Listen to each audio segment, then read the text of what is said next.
అపితానందం పరమానందము మల్లన్న మల్లన్న నీ రూపము చూసిన పాపము తొలుగును మల్లన్న అపితానందం పరమానందము మల్లన్న మల్లన్న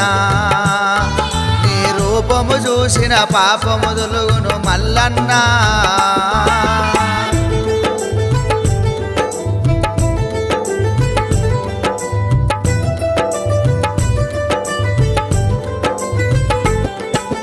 నిన్ను మొక్కని చేతులెందుకు నిన్ను నమ్మని దేహమెందుకు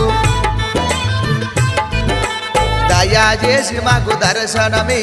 మల్లన్న మల్లన్న నీవే దిక్కు మొక్కని నమ్ముకోనున్నా